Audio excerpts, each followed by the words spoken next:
Hi folks, it's John from kingstonpowdercoating.com. We're with this 53-foot tractor trailer.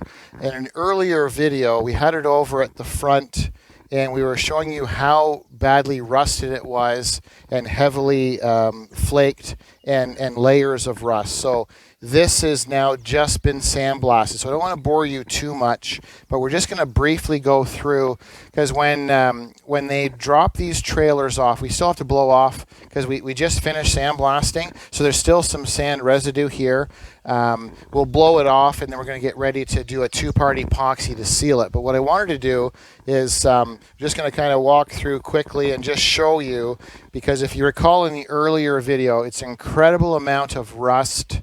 And it was layers and layers of rust, and very, very thick, very difficult to get off. But when we recondition these trailers for these people, they turn out quite nice. So this is going to be the second of 3 videos. So you can see we've done the rear suspension.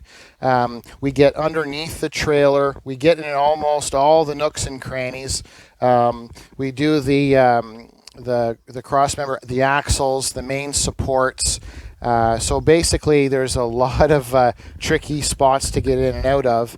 And then if you recall in the earlier video, it was in the collapsed state. So this main section of the beam and that section here, in the earlier video, it was together. So this expands depending on how big of a C can they're shipping.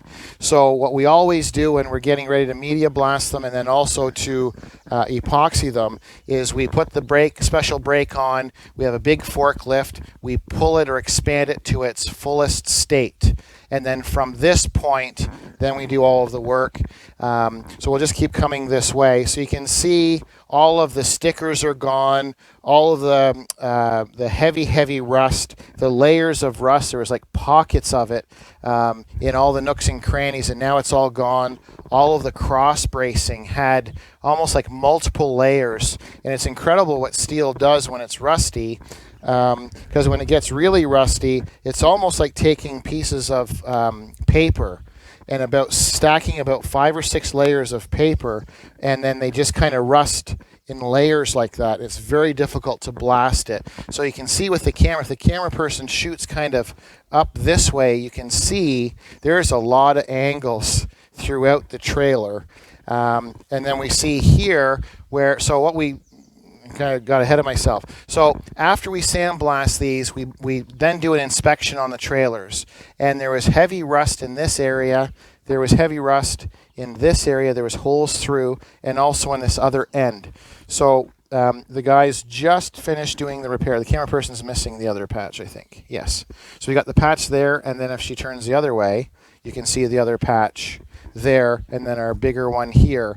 So there's one over by the shock, but I don't want to bore you too much. So essentially what we do is we media blast it all. We do a further inspection. So they've done some repairs. So there would have been obvious rust areas that they did repairs before they brought it to us. But then once we sandblast it, and here's another patch that we did for them.